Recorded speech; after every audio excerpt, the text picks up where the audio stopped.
Bonjour à tous, bonjour à toutes, j'espère que vous allez bien. Je suis ravie de vous retrouver dans une nouvelle vidéo. On va parler des lectures que j'ai faites la semaine passée. J'ai eu un petit décalage au niveau de mon devis de lecture, tout simplement parce que j'ai pas pu le tourner avant. Donc j'espère que vous ne m'en tiendrez pas rigueur. Et dès à présent, si le cœur vous en dit, vous pouvez laisser un petit pouce sur cette vidéo pour me soutenir et pour me signifier que vous aimez bien les updates lecture. Et le fait que je revienne chaque semaine pour vous parler de mes lectures, ça me ferait super plaisir. Avant de parler lecture, je voulais vous parler de ma boutique Etsy de photos argentiques puisque la nouvelle collection est en ligne. Je vous ai montré la semaine dernière quelques petites photos, je vais vous en mettre également là dans l'introduction que je vends. Donc ce sont des tirages photos imprimés sur du papier d'exposition. Je pratique la photographie depuis des années. Ma particularité c'est que je fais de la photo argentique, donc avec des pellicules, etc. Et voilà, je propose mes tirages pour décorer vos intérieurs, faire des murs de cadre et ce genre de choses. Il y a plein de sites qui en proposent, c'est des géants qui utilisent des images libres de droit. Et sur Etsy, vous avez beaucoup de petits artistes, de photographes qui proposent des photos. Je suis super contente de vous présenter cette collection. J'ai mis pas mal de temps à la prendre en photo. Dès que les conditions météorologiques étaient présentes, je sortais à n'importe quelle heure du jour pour aller prendre en photo la forêt et j'ai vraiment trop aimé. Je suis vraiment très contente de cette collection, j'espère que ça va vous plaire. J'avais fait une petite erreur sur mes fiches produits Etsy, à savoir que j'avais mal référencé en fait les dimensions. Donc il y a bien 3 formats, un tout petit format qui est proposé au prix de 3,50 €, donc pour des petits cadres format carte postale, un format moyen à 15 € et des gros tirages photos à 35 €. Donc vous avez vraiment de quoi trouver votre bonheur pour décorer vos bibliothèques, vos murs, vos tables de chevet, enfin bref, que sais-je. Voilà, donc je vais vous montrer quelques petites photos, vous avez le lien en barre d'infos et puis voilà, on va parler juste après les petites présentations de photos de mes lectures.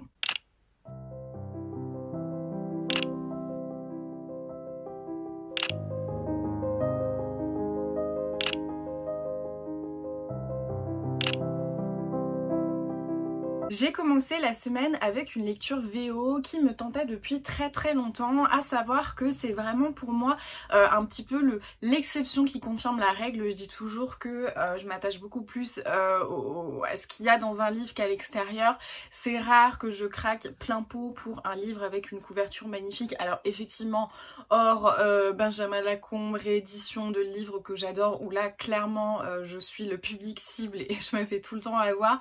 Mais c'est vrai que voilà, je fais toujours attention à l'aspect un petit peu marketing parce que voilà, faut se dire quand même qu'il y a des sciences derrière ça, il y a plein d'études qui font que vos yeux vont se poser sur un bouquin et que vous allez dire je veux l'acheter. Et souvent moi perso quand je fais ça je suis déçue, mais là j'avais pas pu résister quand j'avais vu celui-ci, donc The Betrayals par Bridget Collins, qui est publié aux éditions Barrow Press.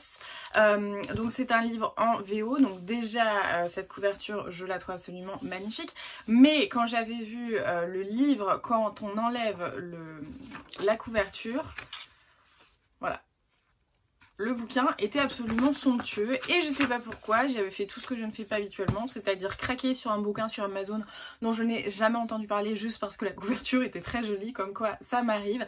Et j'avais acheté ce livre et en fait j'avais commencé à regarder un petit peu le résumé, j'avais vu Académie, magie, un grand jeu mystérieux, j'avais vu ce genre de truc et je me suis dit ok, je vais continuer ce côté un petit peu blind test, je vais pas du tout continuer la lecture du synopsis et je vais me laisser porter un peu à l'aveugle comme ça, et c'est ce que j'ai fait.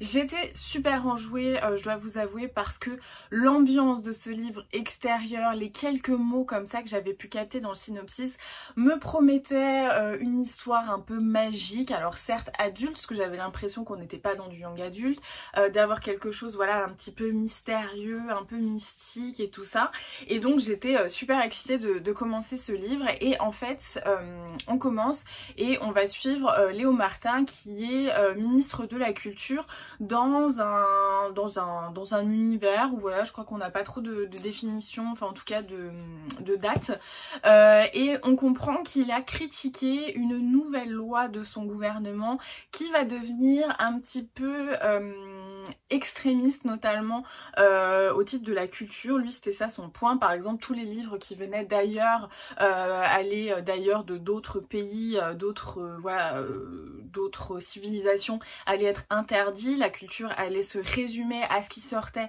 de son pays, et donc on était vers un mouvement qui devenait un petit peu totalitaire, un peu nationaliste, j'ai l'impression. Et donc Léo Martin, il va critiquer ça dans une lettre, et le gouvernement lui fait comprendre que soit il disparaît de la circulation en allant à Montvert, donc c'est un endroit dans une haute montagne où il y a une académie qui enseigne le grand jeu, l'espèce de sport un peu national, ou alors il disparaît de la circulation, mais différemment, quoi, vraiment de manière définitive. Donc Léo Martin se retrouve un petit peu au bagne comme ça, forcé à s'exiler à Montvert, là où il a déjà fait un petit peu ses marques, puisqu'il avait été champion du grand jeu. Je crois qu'il avait eu la 2e médaille ou la médaille d'or ou un truc comme ça. Donc il retourne là-bas quelques temps après, il est plus vieux et il va retourner étudier un petit peu le grand jeu. Et alors là, vous allez vous dire, mais qu'est-ce que c'est le grand jeu? Et ben je peux pas vous dire. Voilà. Je ne peux pas vous dire parce que le grand jeu n'est pas du tout défini. Au tout début, en fait, quand j'ai commencé à lire ce livre, je me disais bon, ça va peut-être venir petit à petit, on va quand même savoir. Et en fait non, on ne sait jamais. Alors je comprends que c'est un parti pris de l'auteur de laisser un petit peu un flou autour de ça, mais moi ça m'a entraîné une énorme frustration parce que je me disais mais j'ai envie de savoir ce que c'est le grand jeu en fait. Et on comprend que c'est un mélange entre les maths, la musique, la poésie, la philosophie, le langage, que ça nécessite en fait de créer un espèce de schéma d'un modèle politique humain parfait. Je n'ai rien compris, Et en fait, je continue à le lire, donc il y a plusieurs personnages, on comprend qu'il y a potentiellement une romance qui va s'installer. Je trouvais ça inintéressant, et au bout d'un moment, j'étais à 300 pages, genre sur 400 et quelques, mais je me suis dit, mais bon sang, est-ce que j'ai loupé quelque chose? Est-ce qu'en fait le côté, la définition du grand jeu, elle est passée et je l'ai pas comprise ou je l'ai pas, voilà. Donc j'étais arrivée à un point où j'en pouvais plus, donc je commence à regarder un petit peu sur internet. J'essaye de pas lire des spoilers et je vois en fait sur Goodreads un avis, je crois qu'il y avait 0 étoile ou 1 étoile, parce qu'à mon avis on peut pas mettre 0, et c'est une lectrice qui l'a lu, je pense pour le challenge de Steph de Piketty Booking, donc le mois de la fantasy, et elle disait mais quelle déception. Et j'ai été un petit peu captivée par son avis, qui disait que oui en fait on n'a pas la définition de ce qu'est le grand jeu, on ne sait pas, et du coup on s'ennuie pendant tout le bouquin. Et donc quand j'ai vu ça, je me suis dit mais ça va pas m'aller en fait, parce que de pas avoir une explication de ce que ça peut être, je vais rester frustrée tout le roman. Et vraiment les 300 pages que j'ai lues, c'était pratiquement un calvaire quoi, parce que j'étais frustrée, je m'ennuyais. Léo Martin, bah vraiment le personnage, il aurait pu lui arriver quoi que ce soit, qu'il se fasse découper en deux par Terminator, vraiment j'aurais eu aucun sentiment pour lui, aucune émotion.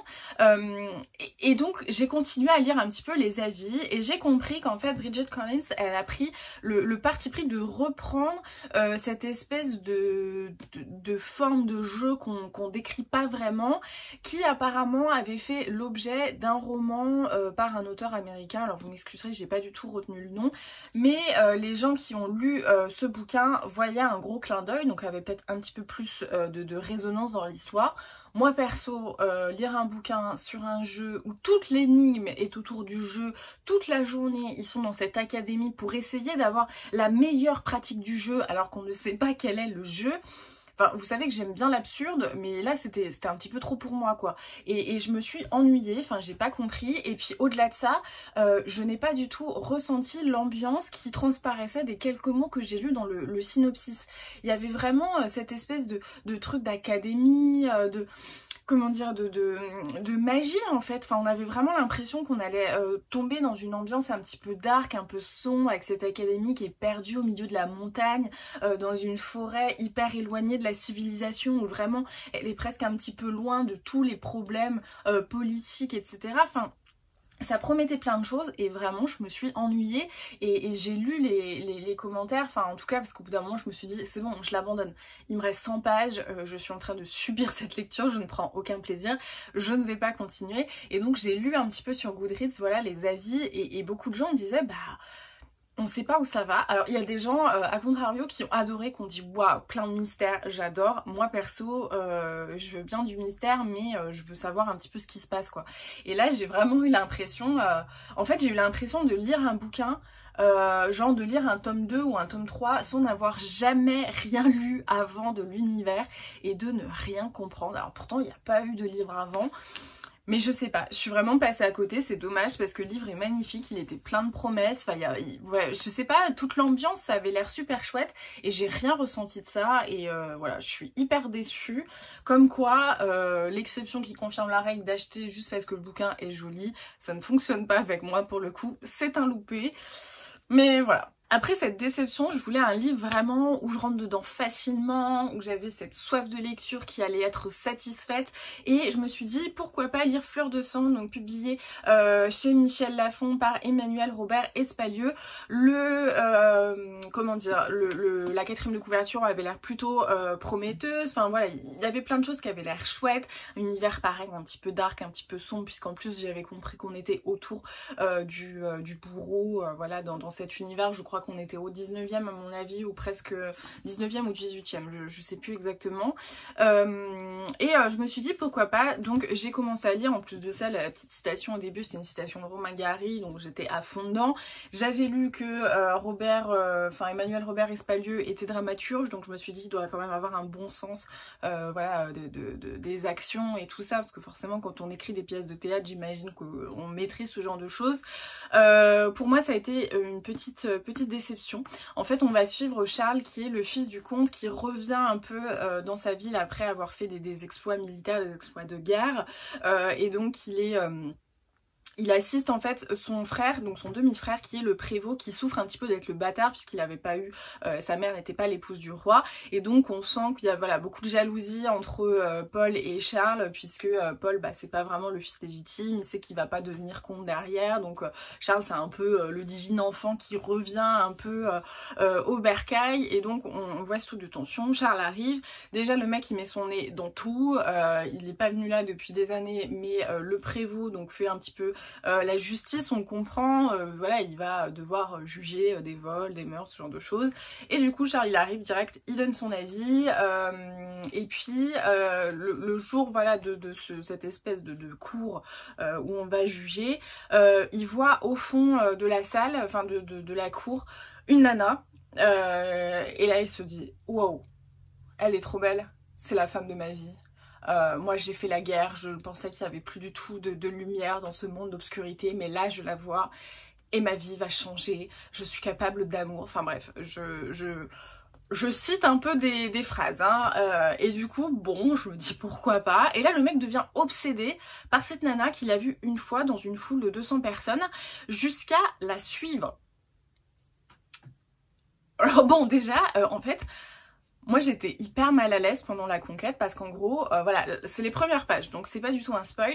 Le mec va la suivre et un beau jour il va rentrer en course poursuite avec elle jusqu'à la choper par le bras, la plaquer contre un mur et lui dire voilà, maintenant je t'ai retrouvée, tu ne bouges pas.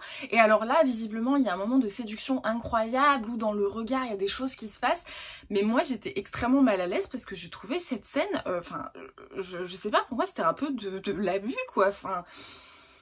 ça avait peut-être pour l'auteur un côté hyper chevaleresque, mais moi j'étais hyper mal à l'aise par ça. Enfin, ouais, le mec il la plaque contre un mur pour lui dire ça y est, je t'ai retrouvé, maintenant je te perds plus. Voilà.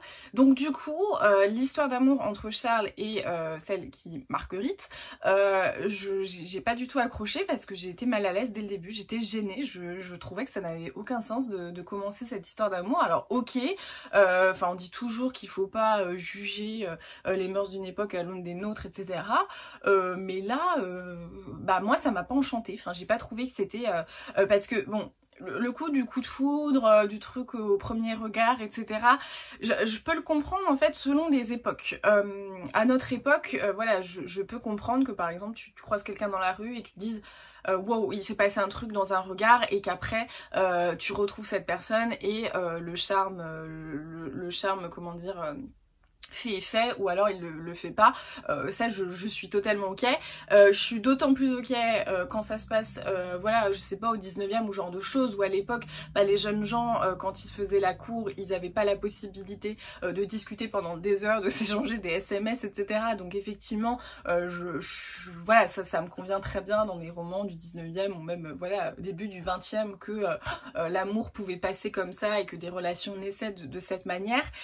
Mais là c'est vrai que même en ayant ça, en me disant oui bon on est potentiellement au 18e et tout ça, c'était pas pareil, juste trouvé que la manière dont Charles agissait était un peu abusive. Enfin moi ça m'a mis mal à l'aise et du coup j'ai pas réussi à rentrer dedans. Et donc Marguerite en fait elle est très mystérieuse, elle lui parle pas trop. Et pourquoi? Parce que Charles va découvrir en fait qu'elle est la fille du bourreau de la ville, et la fille du bourreau ne peut épouser qu'un bourreau qui va reprendre la charge du père. Et donc elle sait que son amour avec Charles est impossible, puisque bah, lui c'est le fils du comte et que clairement elle ne peut épouser qu'un bourreau. Et donc Charles va décider comment dire, il va décider d'abandonner son titre de comte, de l'épouser quand même et de devenir bourreau. C'est pas du tout un spoil, c'est encore une fois dans la 4e de couverture. Donc on va suivre ce mec qui était censé voilà être un comte, être un noble, et qui abandonne tout pour devenir bourreau. Et ouais, pour moi c'était une déception, parce que il y a quand même, on va dire, peut-être les 2 premiers tiers du livre où le mec en fait il dit oh là là c'est super dur d'être bourreau, j'y arrive pas, je suis pas fait pour ça. Et en fait nous moi personnellement en tant que lectrice j'étais là bah ouais mon coco, mais tu te doutais bien que ça allait être ton job en fait. Enfin je sais pas, du coup j'ai pas trop apprécié. Ensuite il se passe plein de choses avec l'histoire, parce qu'il y a des mouvements politiques, il y a ce genre de trucs, mais je sais pas, j'ai pas hyper aimé, j'ai pas apprécié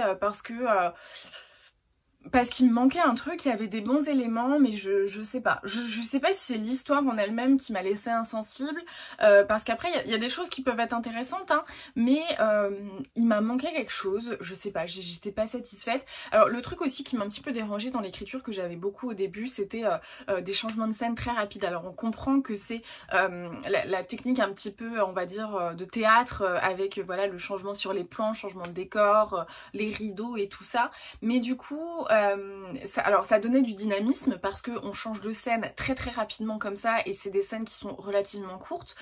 Mais d'une autre manière, je sais pas, c'est pas ce qui me plaisait trop dans le roman. Moi j'aime bien me laisser porter, j'aime pas trop avoir un truc super rapide. Je pense que je peux apprécier cette espèce de technique, voilà, de changement de scène très rapide sur des romans un petit peu courts. Enfin je sais que par exemple David Fuenquinos c'est quelque chose qui fait, enfin voilà, des fois dans ses romans il y a une certaine dynamique comme ça qui me plaît. Mais là dans un roman qui fait 400 pages, bah j'aimais pas trop, parce que je trouvais que les scènes allaient trop vite. Donc ouais, je sais pas, l'ambiance était cool, parce que voilà, on est avec ce bourreau, mais il m'a manqué quelque chose, j'ai pas du tout accroché. Enfin, le destin de Charles, j'en avais vraiment rien à faire, il me saoulait, parce que bah voilà, le mec il se plaignait d'être bourreau, mais t'as envie de dire mon coco, enfin tu le savais quoi. Et c'était pas trop en mode on montre la difficulté, c'était vraiment qu'il se plaignait tout le temps à dire oh bah je vais pas y arriver, enfin... Voilà, bon, il se passe plein de choses, hein. Évidemment, je vous raconte que 10% du bouquin, il y a des intrigues politiques, il y a des intrigues un petit peu avec une certaine maladie, avec Charles qui va être bourreau mais qui va aussi développer une espèce d'autre activité, on va dire, en relation. Il y a des choses, mais je sais pas, il m'a manqué un truc, la fin, bon bah j'étais là, ok. Ouais, un petit loupé pour moi, ça m'a un petit peu déçue. Comment est-ce qu'on finit la semaine quand on a lu 2 bouquins qui nous ont laissé un petit peu pantoise et que on sait pas trop quoi lire pour ne pas être déçu?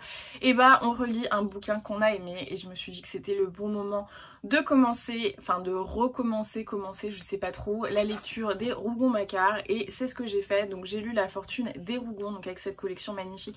Je vous avais montré en vlog, je l'avais trouvée du coup sur le Bon Coin, je l'aime trop, elle est super belle. En fait c'est la même que La Comédie humaine de Balzac que j'ai juste ici, mais voilà, vraiment celle-là elle est magnifique. Alors quand je dis commencer, recommencer, j'ai lu beaucoup de Zola, je pense que sur les Rougon j'ai dû en lire peut-être la moitié de toute l'œuvre de Zola, mais un peu dans le désordre. Et donc c'est Marion, donc du conte Par un soir d'automne, qui est une de mes meilleures amies et qui du coup pour son anniversaire je lui avais offert toute la collection des Rougon parce que je savais qu'elle voulait les relire dans l'ordre et je m'étais dit bah, c'est trop une bonne idée et donc j'avais envie, voilà, j'avais envie de me lancer dans l'œuvre de Zola parce que j'adore Zola et donc j'ai relu La Fortune des Rougon, donc c'est comme ça qu'on commence la saga, enfin en tout cas l'œuvre des Rougon-Macquart d'Émile Zola et j'ai dans l'idée donc de continuer et de les lire dans l'ordre. Donc La Fortune des Rougon, je l'avais déjà lu, je l'avais lu il y a très longtemps parce que de mémoire j'étais en 4e, donc ça fait un petit moment et j'étais très contente de retrouver ce livre et en fait c'est rigolo parce qu'il y avait plein de choses que j'avais oubliées mais je me souviendrai toujours de l'ouverture avec cette description du cimetière et qui est éminemment cinématique puisque en fait on commence avec la description de cette petite parcelle qui était un ancien cimetière et petit à petit comme ça notre vision s'élargit sur ce qui va être le théâtre de l'histoire et du début de l'histoire, la genèse de l'œuvre des Rougon-Macquart et voilà je me souvenais de ça et j'ai beaucoup aimé cette relecture. Alors les Rougon-Macquart c'est quoi? Tout simplement c'est l'œuvre d'Émile Zola qui va retracer en plusieurs ouvrages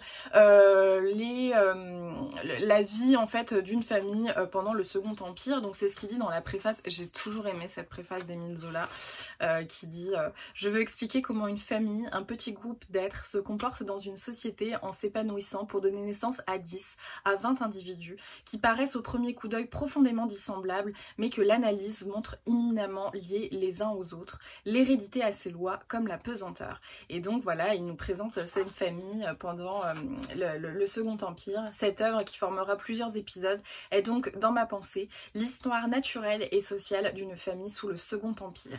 Et donc voilà, on va suivre toute cette histoire, donc je pense que vous en connaissez plein hein, de livres qui font partie des Rougon-Macquart.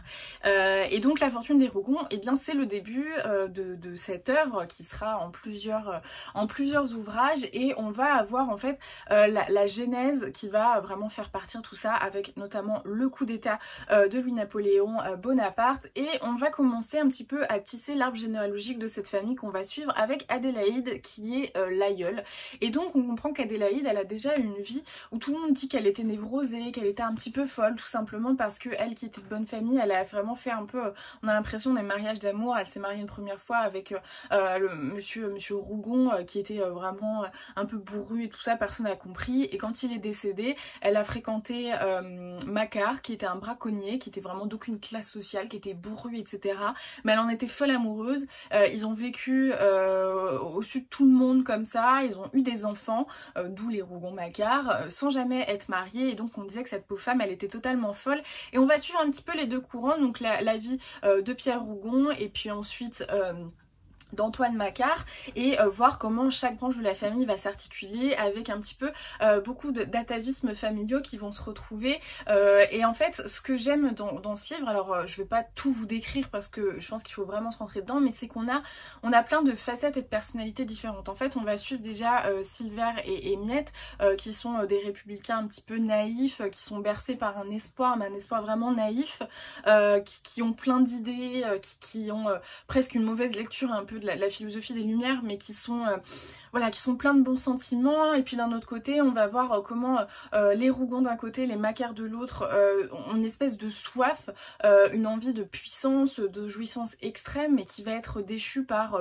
plusieurs tares, on va dire, qui sont différentes aux uns et aux autres. On suit notamment Pierre Rougon et sa femme qui vont vouloir vraiment avoir cette ascension sociale, qui vont se servir de ce coup d'état pour un petit peu prendre du pouvoir eux personnellement, comment ils vont être habités par ça toute leur vie, comment ils vont essayer que leur fils, eh bien elle a la même destinée et puis de ne pas comprendre et de rejeter ceux qui ne veulent pas et qui sont pas avides comme ça de pouvoir, d'argent. D'un autre côté on voit comment du côté Macquart, eh bien il y a comment dire, cette espèce de colère toujours enfouie d'être le bâtard, d'être le Macquart qui est venu où il n'y avait pas de mariage et tout ça, qui va chercher lui aussi à avoir sa part du gâteau, mais un petit peu vicié par toutes les terres, par l'alcoolisme, la fainéantise, ce genre de choses. Et on va voir comment ils vont tous s'articuler, comment ils vont essayer de tirer leur épingle du jeu dans cette espèce comment dire, d'éclat, de brouillard un petit peu politique, parce que forcément ça va être des périodes un petit peu sanglantes avec le coup d'état de Napoléon Bonaparte, les républicains d'un côté et tout ça. Et c'est super intéressant parce que je trouve qu'on pose vraiment les bases de la suite. On commence à voir des personnages qu'on retrouvera plus tard, notamment Gervaise. Et c'était très intéressant.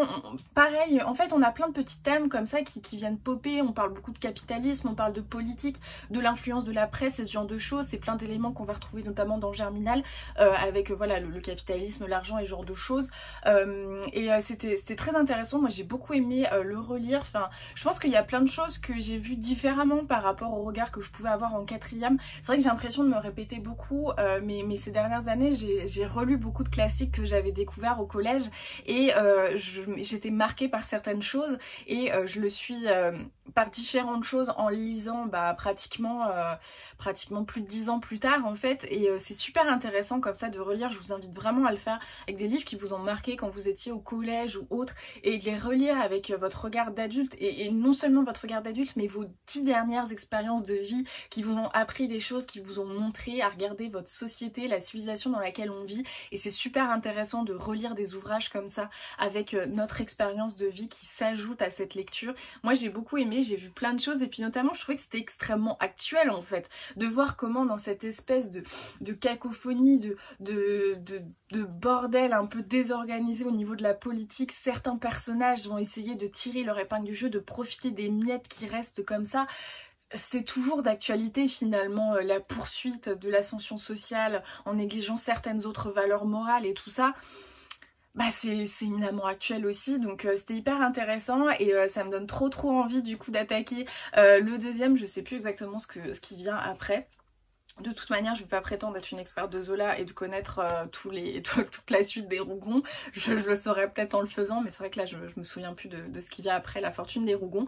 Mais en tout cas, j'étais très contente de cette relecture. Ma semaine de lecture qui était un peu bof, s'est terminée sur une bonne lecture. Donc ça m'a vraiment donné beaucoup d'enthousiasme pour continuer, et j'espère que ça vous donnera envie, vous, d'attaquer les Rougon-Macquart. Voilà, c'est tout pour cette update lecture. J'espère que ça vous aura plu et que vous aurez apprécié découvrir certaines lectures, ou peut-être les redécouvrir dans le cadre de La Fortune des Rougons. En tout cas, je serais curieuse d'avoir votre avis sur The Betrayals, si jamais il avait rejoint votre pile à lire et que vous aviez été déçu comme moi, ou qu'au contraire ça a été un énorme coup de cœur pour vous. Enfin vraiment, moi c'est un livre à côté duquel je suis vraiment passée, mais peut-être qu'il a marqué certaines lectrices ou certains lecteurs, mais en tout cas voilà, je pense que c'est bien aussi des fois d'avoir des semaines un petit peu moins bien en lecture, avec des lectures qui nous challengent un peu, qui sortent de notre zone de confort, parce que on arrive à développer notre esprit critique, on arrive à savoir ce qui nous plaît, ce qui nous déplaît, pourquoi, quel sentiment ça procure. Voilà, moi j'ai ressenti de la frustration avec Fleur de Sang, j'ai ressenti du désintérêt,